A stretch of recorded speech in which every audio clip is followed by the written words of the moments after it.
महादेव के मंदिर की सीढ़ियों पर शाम की धुंधलकी उतर आई थी। चारों ओर बजने वाले घंटों की गूंज हवा में एक अजीब सी हलचल पैदा कर रही थी। मंदिर के गर्भगृह के सामने खड़ी रजनी की आंखों में व्याकुलता थी, जबकि राध्या के चेहरे पर एक ठहरी हुई उदासी।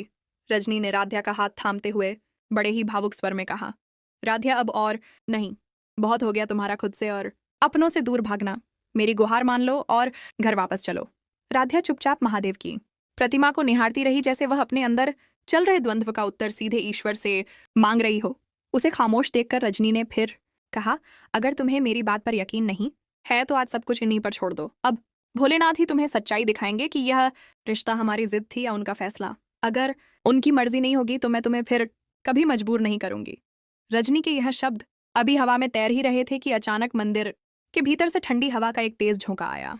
वह झोंका सीधा महादेव के चरणों को छूता हुआ निकला। तभी एक चमत्कार हुआ।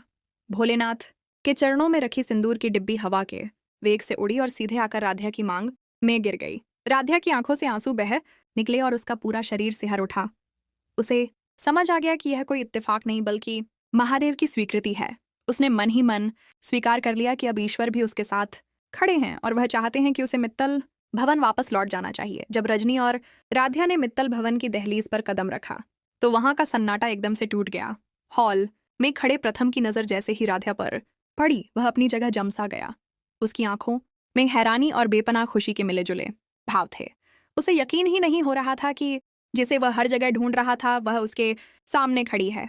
लेकिन घर के दूसरे कोने में खड़ी दादी के चेहरे पर गुस्से की लकीरें उभर आईं। राध्या को देखते ही वह बुदबुदारी, ये गोलमुख फिर वापस क्यों आ गई?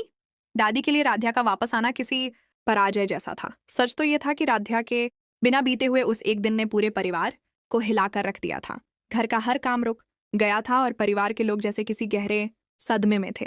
राध्या के लौटते ही पूरे घर में एक नई ऊर्जा और खुशहाली की लहर दौड़ गई, जैसे किसी बुझते हुए दिए को फिर से तेल मिल गया हो। प्रथम के चेहरे की मुस्कुराहट देख दादी का पारा और चढ़ गया। उन्होंने अपनी साड़ी का पल्लू ठीक किया और तिरछी नजरों से राध्या को देखा।